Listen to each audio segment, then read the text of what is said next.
వే gold trusted gold buyers మీరు తాకట్టు పెట్టిన బంగారాన్ని విడిపించి ఈ రోజు ఉన్న మార్కెట్ ధరకు కొనబడను. 6 రోజులు గడుస్తున్నా 3 ఏళ్ల చిన్నారి జాను ఆచూకీ దొరకడం లేదు. కాకినాడ జిల్లా తుని మండలంలోని దొండవాక పంచాయతీ సిహెచ్ అగ్రహారం సమీపంలో ఈ మిస్సింగ్ కేసు నమోదైంది. 50 ఎకరాల పామాయిల్ తోట కాపలాదారుగా ఉన్నటువంటి గణేష్ భవానీ దంపతుల కుమార్తె జాను. కుక్క వెంట జాను బయటకు వెళ్లినటువంటి సీసీటీవీ రికార్డుకు సంబంధించిన ఫుటేజ్ కూడా కొంతవరకు తీవ్రమైనటువంటి విషాదం, భయాందోళన కలిగిస్తున్నటువంటి పరిస్థితి. జాను కోసం 6 రోజులుగా పోలీసులు, స్థానికులు, తల్లిదండ్రులు కూడా గాలిస్తున్నారు.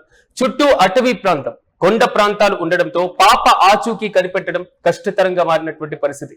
శనివారం చిన్నారులతో బయటకు వెళ్ళింది. మరి ముఖ్యంగా కుక్క తిరిగి మంగళవారం ఇంటికి చేరుకోవడంతో ఈ ఉత్కంఠ మరింతగా పెరిగింది.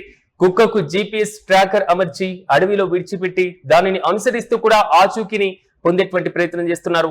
పాత కక్షల నేపథ్యంలో కొంతమంది పైన పాప తల్లి భవానీ అనుమానం వ్యక్తం చేస్తున్నారు. అన్ని కోణాల్లోనూ దర్యాప్తును ప్రారంభించారు పోలీసులు. మనం పాప సీసీటీవీ వీడియోలో మనకి రికార్డ్ అయినటువంటి విధంగా పాప ఇంటి నుంచి బయటికి వెళ్ళినటువంటి దృశ్యాలను మనం క్లియర్ కట్ గా చూడొచ్చు. అసలు ఏం జరిగిందనేటువంటి విషయాన్ని ఒకసారి మనం పరిశీలించినప్పుడు చిన్నారి తల్లిదండ్రులు సుంకర గణేష్ భవానీ వీరు స్థానికంగా పామాయిల్ తోటలో ఒక కాపలాదారులుగా పనిచేస్తున్నారు. చుట్టూ దట్టమైనటువంటి కొండలు, అటవీ ప్రాంతంలో ఉన్నటువంటి చోట వీరు ఇల్లు ఉండేది. జూన్ మొదటి వారంలో అంటే గత శనివారం ఉదయం తండ్రి బయటకు వెళ్లిన కొద్దిసేపటికి 2 ఏళ్ల చిన్నారి ఆడుకుంటూ ఇంటి నుంచి బయటకు వచ్చేసింది. తల్లి చిన్న పాప పూర్తి స్థాయిలో పనిలో ఉండి గమనించుకోలేదు. గంట తర్వాత తండ్రి తిరిగి వచ్చాక చూస్తే పాప కనిపించలేదు. పెంపుడు కుక్క అదేవిధంగా కీలకమైనటువంటి ఆధారంగా మారినటువంటి మిస్టరీ కథ ఇది. పాప ఇంటి నుంచి బయటకు వెళ్ళినప్పుడు వారి పెంపుడు కుక్క కూడా ఆమె వెంట వెళ్ళింది. అయితే పాప కనిపించకుండా పోయిన 3 రోజుల తర్వాత ఆ కుక్క మాత్రమే ఒంటిపైన గాయాలతో ఇంటికి వచ్చింది. ఇంటికి రాగానే ఆ కుక్క పాప తల్లి చున్నీని నోటితో లాగి కొండ వైపు చూపించి మళ్ళీ అడవిలోకి పరుగులు తీసింది. ఆ తర్వాత బుధవారం రాత్రి కుక్క మళ్ళీ తిరిగి రావడంతో పోలీసులు దాన్ని పట్టుకున్నారు. ప్రస్తుతం ఆ కుక్కకు జీపీఎస్ ట్రాకర్ అమర్చి దాని ద్వారా పాప యొక్క జాడ కనిపెట్టేటువంటి ప్రయత్నాలు చేస్తున్నారు. భారీ సెర్చ్ ఆపరేషన్ కూడా మొదలు పెట్టారు. పాప కోసం దాదాపు 400 మందికి పైగా పోలీసులు, గ్రామస్తులు, అటవీ శాఖ అధికారులు, రాష్ట్ర డిజాస్టర్ రెస్పాన్స్ ఫోర్స్ బృందాలు కూడా రంగంలోకి దిగాయి. ప్రధానంగా దట్టమైనటువంటి అడవి ప్రాంతం, కొండ ప్రాంతం కావడంతో ప్రతి ప్రాంతాన్ని క్షుణ్ణంగా వెతకడానికి డ్రోన్ల కెమెరాలను కూడా అమర్చడం జరిగింది. చిన్నారి ఆచూకీ తెలిపిన వారికి పోలీసులు ₹1,00,000 వరకు బహుమతిని కూడా ప్రకటించారు. పాప ఎవరైనా పాపను కిడ్నాప్ చేశారా లేదా అటవీ ప్రాంతం కావడంతో వన్య ప్రాణులు ఏమైనా ఈడ్చుకొని వెళ్ళాయా అనేటువంటి కోణంలో కూడా పోలీసులు విచారిస్తున్నారు. భారీ వర్షాలు కురుస్తుండటంతో గాలింపు చర్యలకు కొద్దిగా ఆటంకం కూడా ఏర్పడుతుంది. ప్రధానంగా కాకినాడ జిల్లా తుని చిన్నారి జ్ఞానేశ్వరి అలియా జాను అదృశ్యం కేసు కేవలం ఒక క్రైమ్ స్టోరీ కాదు, ప్రస్తుతం తెలుగు రాష్ట్రాల ప్రజలను పిండేస్తుంది.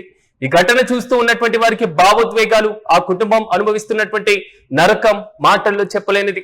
ఆ భావోద్వేగ క్షణాలు మనం పరిశీలించినప్పుడు కన్న తల్లి యొక్క గుండె కోత, రోదనలు మన కళ్ళకు కనిపించినట్లు కనిపిస్తున్నాయి. ఒక్క క్షణం కంటి ముందు లేకపోతే కంగారు పడిపోయేటువంటి తల్లులను మనం గమనిస్తున్నాం. దట్టమైనటువంటి అడవి, క్రూర జంతువులు ఉండేటువంటి కొండ ప్రాంతాలు, 2 ఏళ్ల చిన్నారి వదిలేసి వచ్చినటువంటి రోజులు మాత్రం చాలా క్షుణ్ణంగా పరిశీలిస్తున్నారు. నా పాప ఎక్కడుందో, ఏం తిందో, కనీసం నీళ్లు తాగడానికి లేక ఏడుస్తుందేమో అంటూ కూడా ఆ తల్లి భవానీ కన్నీరు మున్నీరుగా విలిపిస్తుంది.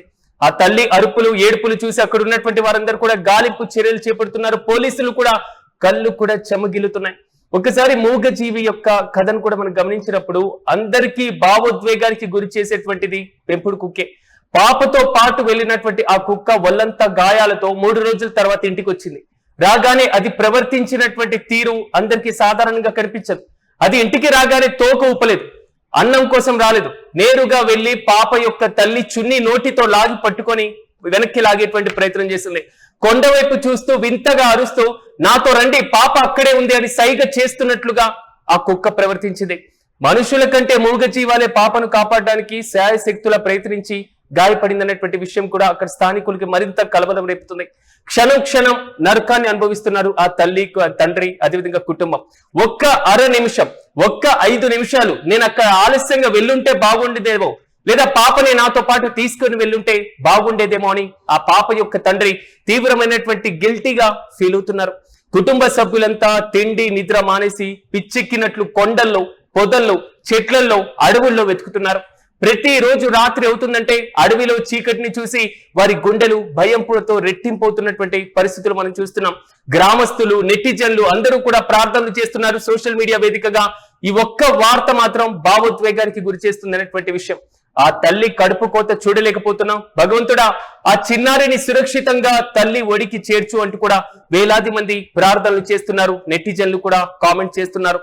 అడవిలో వెళ్ళినటువంటి ఆ పాపతో వెళ్ళినటువంటి కుక్కకు ప్రెజెంట్ GPS సిస్టాన్ని కూడా అమర్చడం జరిగింది.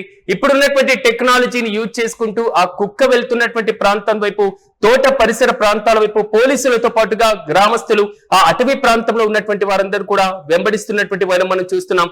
పాప వెళ్ళినటువంటి తీరు ఏ విధంగా ఉందో ఆ కుక్క కూడా వెళ్ళి వచ్చింది కాబట్టి ఆ కుక్క కనీసం ఆచూకీ తెలియజేయడంలో సహకరిస్తుంది అనేటువంటి కోణంలో కూడా ఒక ఆశ ఆ తల్లిదండ్రుల్లో ఇంకా చిగురిస్తూనే ఉంది. చూడాలి, 6 రోజులు గడిచిపోయినాయి. 7వ రోజు అంటే రేపటితో 7 రోజులు కంప్లీట్ అయ్యేటువంటి ఈ సిచ్యువేషన్ మాత్రం ఆ తల్లిదండ్రులకి నరక యాతనే కనబడుతుంది.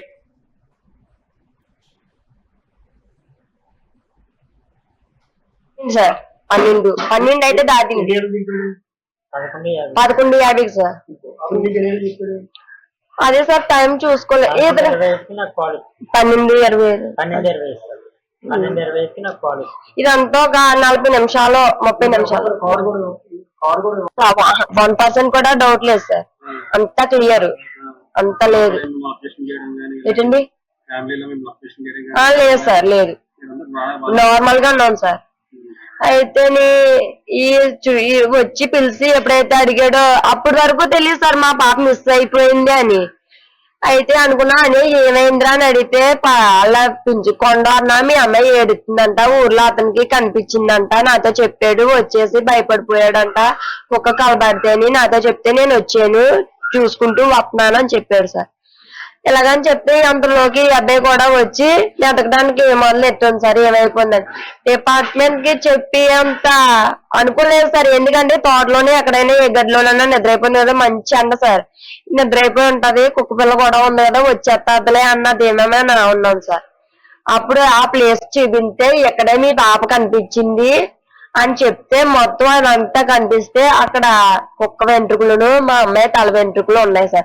ఆ అమ్మాయికి జుబ్బా వంగానే ఉంది సార్, అండర్వేర్ లేదు సార్.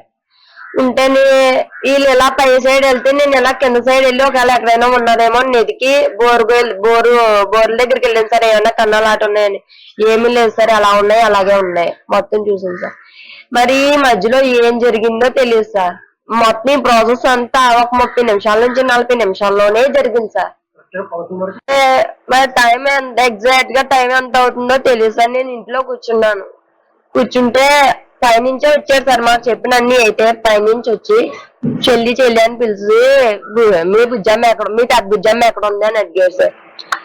అలా నా దగ్గర ఉందని కొత్తపిల్లి కోచర్ దగ్గర వెళ్ళారు అన్నీ అన్నాను. అంటే ఒకసారి కనుక్కో చెల్లి మీ ఆయన ఫోన్ చేసి అంటే నా దాంట్లో బ్యాలెన్స్ లేదని నువ్వే ఫోన్ చెయ్యంటే వాళ్ళు ఫోన్ తో చేశారు సార్. చేసిన తర్వాత ఈ అబ్బాయిని అడిగితే నా దగ్గర లేదు, వాళ్ళ అమ్మకి అప్పచెప్పేశానని వాళ్ళ నాన్న అన్నారు సార్. వాళ్ళ నాన్న అంటే మేమిద్దరు అంటే ఆ అమ్మ దగ్గర ఉందని నేను నా దగ్గర ఉందని ఈ అబ్బాయి అనుకున్నాం సార్. అంత మేము నలుగురు ఆ పక్కనే మంచం వేసుకొని సరదాగా కూర్చున్నాం సార్. కూర్చుంటే తినకేమోని గుమస్తా ఫోన్ చేసి పని ఉంది రారా అన్నాడు సార్. వెళ్ళాడు సార్. అయితే నువ్వు వెళ్తే బుజ్జమ్మను కూడా తీసిపో, పని చేసుకుంటాను, వంట చేయాలి, వంట చేస్తాను అని అన్నాను సార్. తీసుకెళ్ళిపోయాడు సార్. తీసుకెళ్ళిపోయేటప్పుడు నేను ఇంటికాడ పని చేసుకున్నాను సార్. మళ్ళీ వీళ్ళు రిటర్న్ వచ్చేటప్పుడు నేను చిన్న అమ్మాయికి స్నానం చేపిస్తున్నాను సార్. బుజ్జమ్మని పట్టుకో నాకు పని ఉంది అలా వెళ్తాను అన్నాడు సార్. అయితే అయితే బుజ్జమ్మ నేను చూసుకుంటానులే అన్నాను సార్. ఈ అబ్బాయి ఎక్కడికి వెళ్ళిపోతే అక్కడికి వెళ్ళిపోదు సార్ అన్న ధీమా మీద నేను ఉన్నాను. బండి ఎక్కి వెళ్ళడం చూసింది సార్. అయితే వెళ్ళిపోతున్నాను నానా అనుకుంటూ వెళ్ళిపోయింది సార్. వెనకాల కుక్క పిల్ల కూడా ఒకటి ఉంది.